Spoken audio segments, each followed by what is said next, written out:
Muy buenos días, bueno, muchísimas gracias.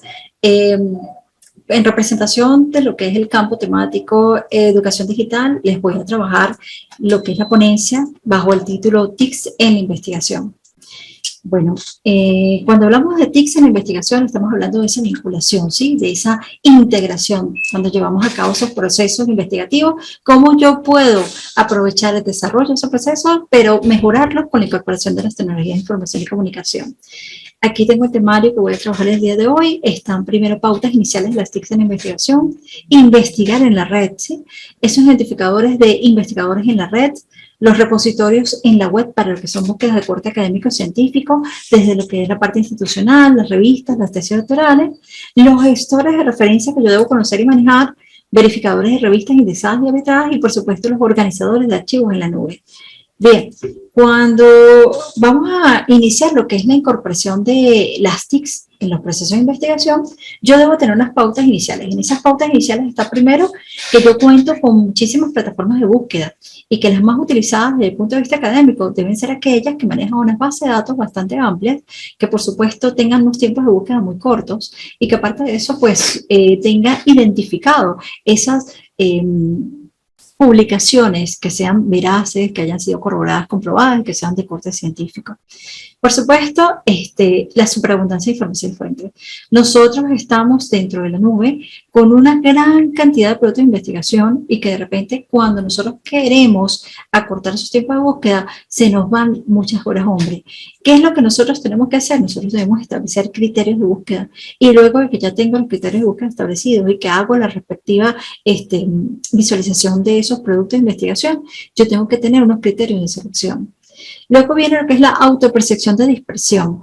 A veces nosotros estamos en ese proceso de búsqueda, de revisión, y cuando ya estamos con esa exploración de la documentación, generalmente eso nos va a llevar a buscar o a desembocar en otras áreas, en otros ejes, en otras ramificaciones, y por eso es que se llega a dar esa dispersión.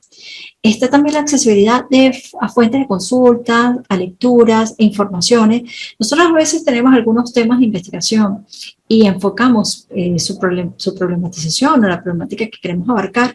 Y resulta que a veces cuando hacemos ese mapeo sistemático de información, no tenemos una accesibilidad o no tenemos un conocimiento de cuáles son esos sitios donde yo puedo hacer esas consultas o puedo hacer esa lectura o incluso una descarga de un texto completo.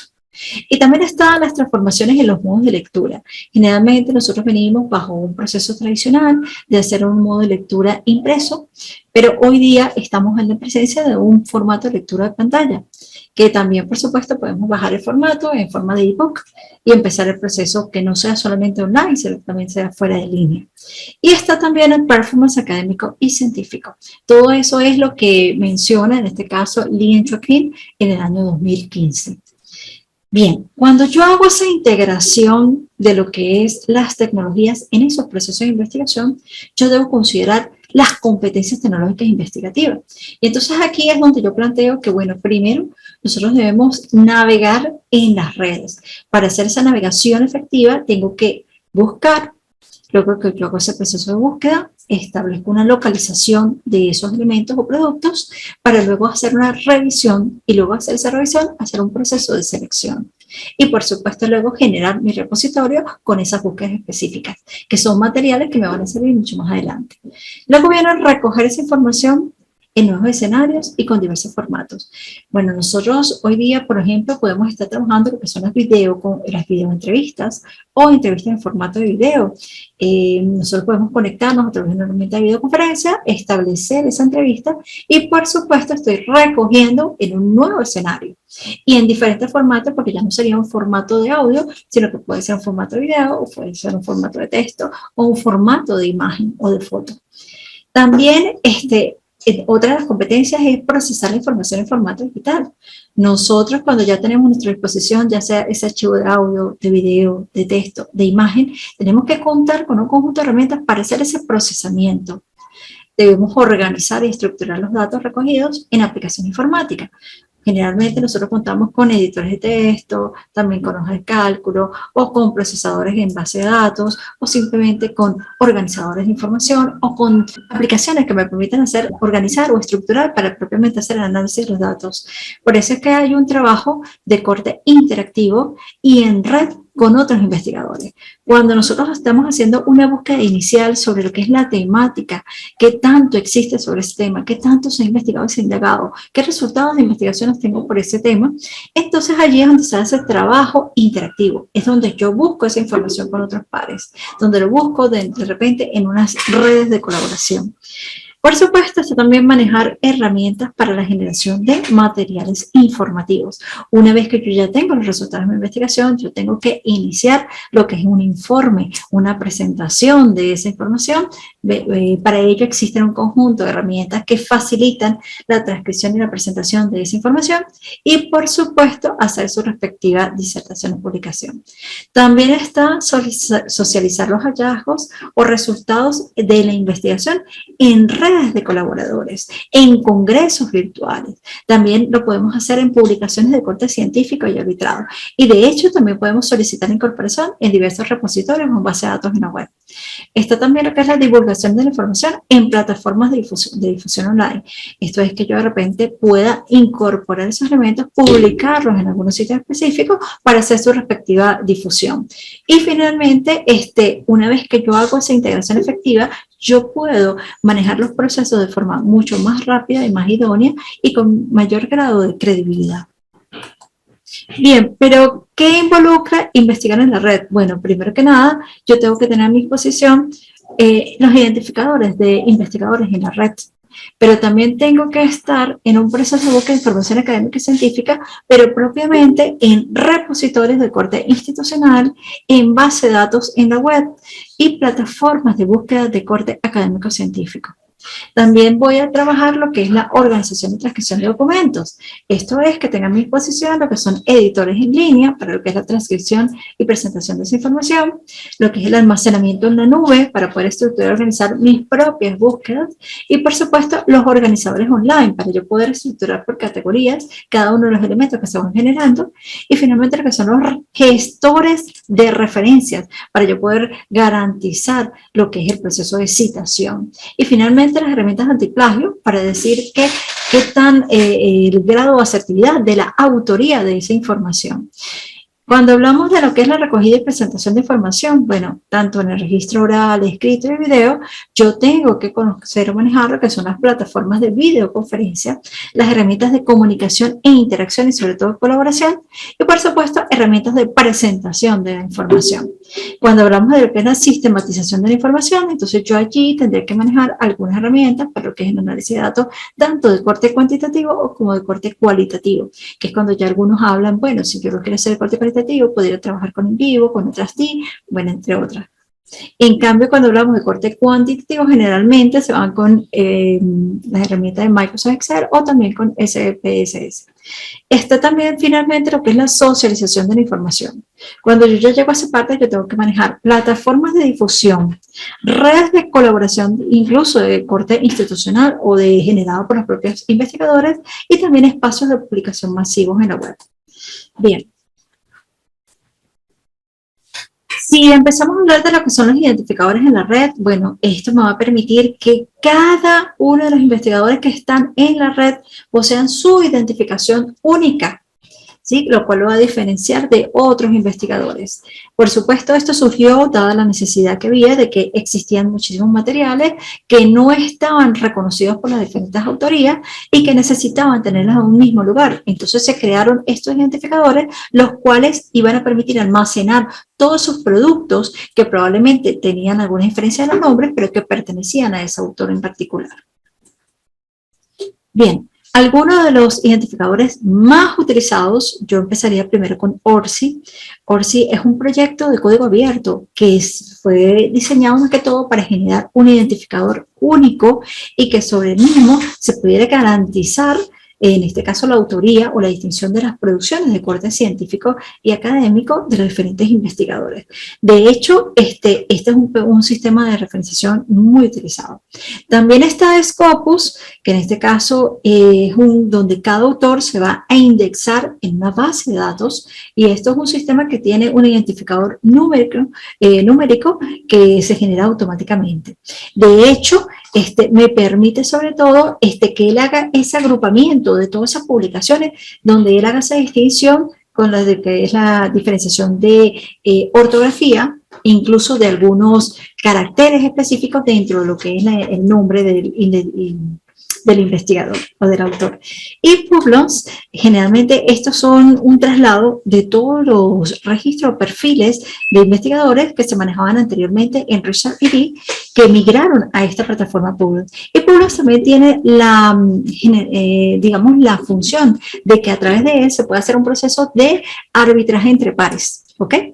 Está también el Google Scholar, que también es muy utilizado y que asegura, por supuesto, que a través de un perfil con un identificador único se puede hacer esa agrupación de todas esas citaciones, de todas esas publicaciones que son de esos autores en particular, que incluso lo puede hacer de manera automática o de forma manual.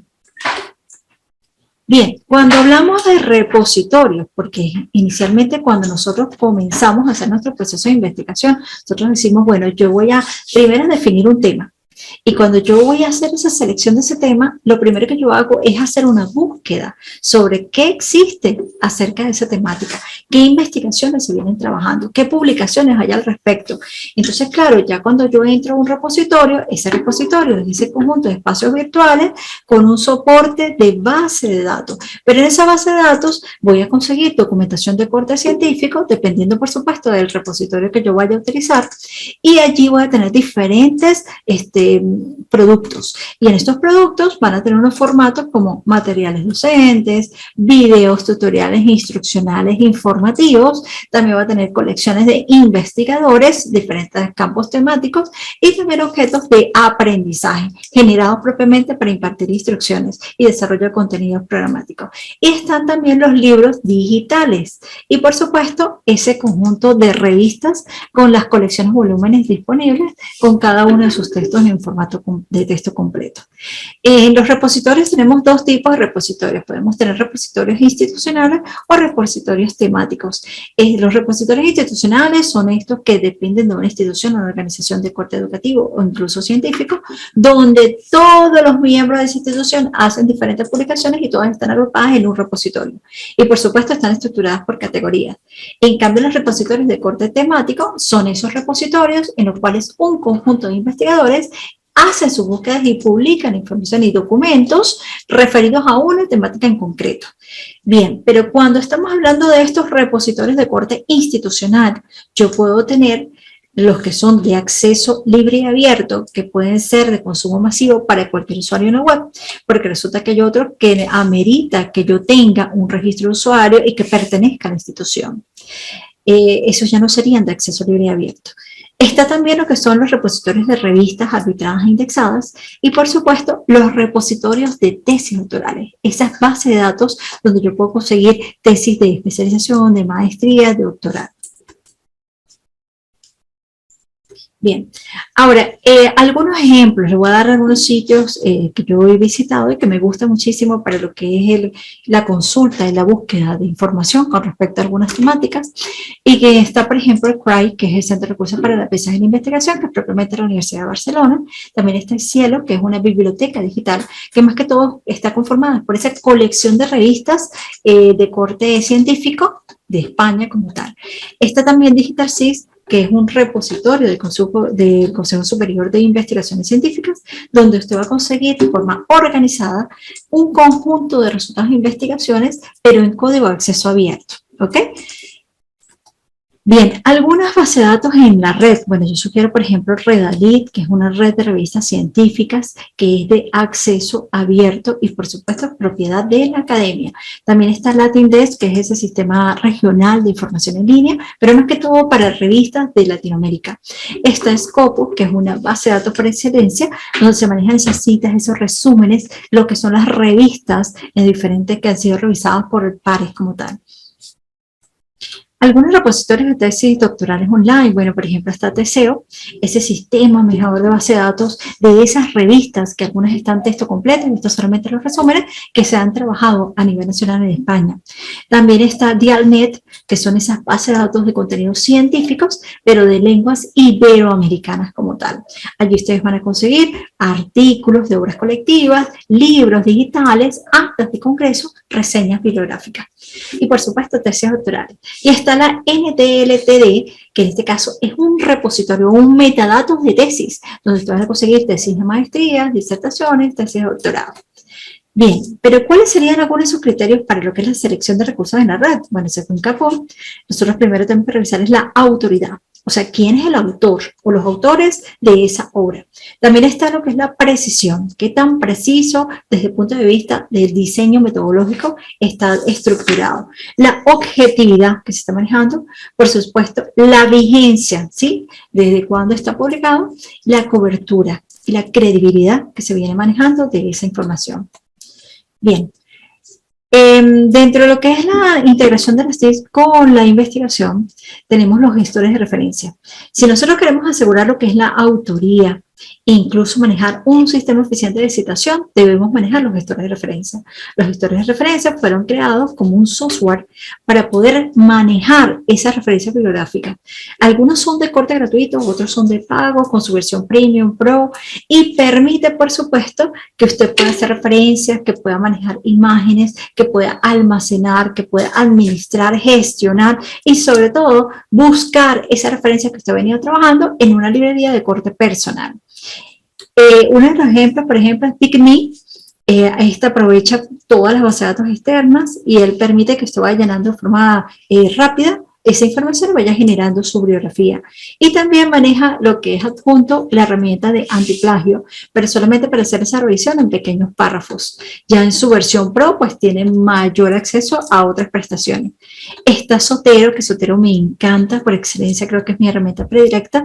E incluso tiene su versión gratuita. ¿Por qué? Porque es una herramienta de código abierto. Puedes manejarla tanto de manera online o puedes descargar la app para manejarla de forma escritorio y permite recopilar, organizar, estructurar toda esa información que usted va generando propiamente de las búsquedas de carácter científico y por supuesto te permite hacer ese proceso de citación, porque una vez que yo ya tengo la cita puedo incorporar anotaciones o comentarios y aparte de eso, si yo de repente no reconozco cuál es el formato porque no conozco bien los elementos, de repente lo quiero hacer según las normas APA o según las normas Chicago, él automáticamente me hace una estructura de referencia pero con un asistente.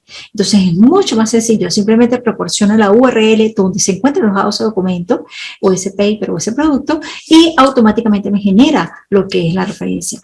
Y sin más que decir, según el formato que yo quiera trabajar, yo le digo que me descargue mi bibliografía. Me la descarga según el formato que yo seleccione. Mendeley es una que es un gran referente dentro de lo que son los gestores de referencias. ¿Por qué? Porque allí uno crea la biblioteca de búsquedas, ¿sí? Es más, te permite citar, permite que hagas tu producción, que vayas escribiendo, leer, anotar y genera mis formatos PDF desde cualquier tipo de dispositivo.